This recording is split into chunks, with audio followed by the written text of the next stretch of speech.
Salut cher panafricaniste, cher internaute et puis combattant pour l'émergence africaine, c'est le Banin de Ngui. Alors je suis à vous aujourd'hui au sujet, n'est-ce pas, du contentieux électoral ou post-électoral qui en ce moment est débattu la Cour constitutionnelle à Yaoundé au Cameroun.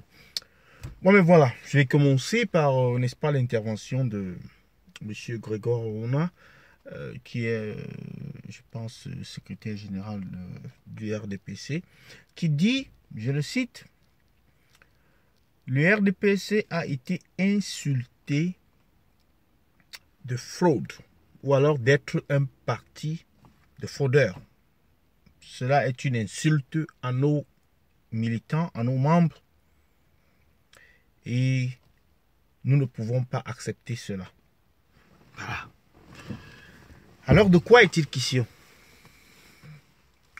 De quoi est-il question? Il est question, en fait, n'est-ce pas, de mettre à jour tous ces mensonges qui ont été...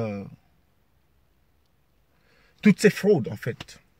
Et il y a les mensonges, il y a la fraude,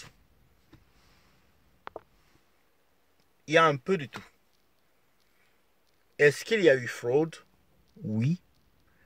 Est-ce qu'on peut prouver qu'il y a eu fraude? Peut-être pas. Parce qu'il y a quelque chose qui sort de là. On dit, les PV n'ont pas été commentés. Ça veut dire qu'on n'a pas mis les observations qu'il fallait mettre, quelle que soit une action, minime soit-elle, quel que soit l'incident, qu'il faut le noter dans le PV. Maintenant, il y a d'autres problèmes.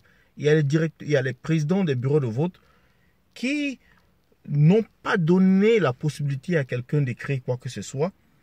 Et ça, ce n'est pas pris en compte parce que, en fait, il n'y a personne, il n'y a pas de témoin. Et même s'il y a des témoins, mais où est-ce qu'on fait le recours? Où est-ce qu'on va faire un recours lorsque un président du bureau de vote a dit, moi je vais déjà rentrer chez moi, il se fait déjà trop tard, on va juste additionner et puis le reste on va voir après.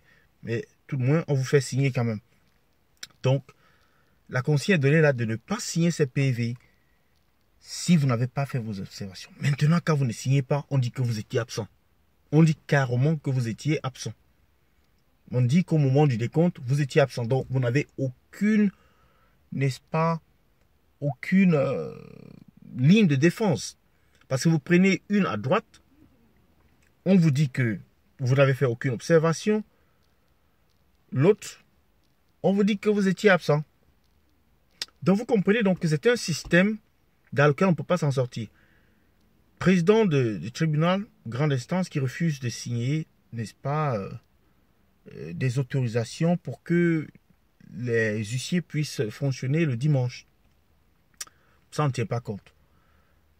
Le ministre de l'administration territoriale qui décide de restreindre ou bien de faire un décret pour limiter la circulation des personnes le jour des élections, 6 heures avant la clôture, n'est-ce pas, de la campagne. Cela est un acte anodin. Bon, c'est un mensonge. Ce n'est pas important. Ça n'a aucun impact sur l'élection. Et donc, ces affiches, on nous dit que tous les candidats étaient affichés partout. C'est l'avocat de l'ECAM qui vient, qui dit qu'il a vu les affiches de tous les candidats partout.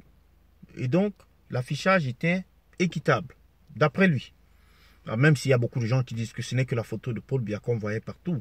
Cette photo de Paul Biya quand il avait encore sa trentaine ou bien sa quarantaine, là, qu'on voyait partout. Là, lui, il dit, il est quasi certain dessus. Tous les candidats ont eu la même exposition, le même affichage. Alors là, beaucoup de personnes ne vont pas du tout aimer cela. C'est donc pour dire que cette élection va-t-elle être revoquée ou bien annulée? On en doute vraiment. Cela veut donc simplement dire que les Camerounais que nous sommes, il nous reste une seule solution à cela, c'est la rue, c'est la démonstration. Parce que si vous voulez gagner par les unes, on ne vous permettra pas de gagner par les unes. Et on pourra même légitimer ou bien voler votre victoire. Et le Conseil constitutionnel ne dira rien du tout. C'est ma contribution.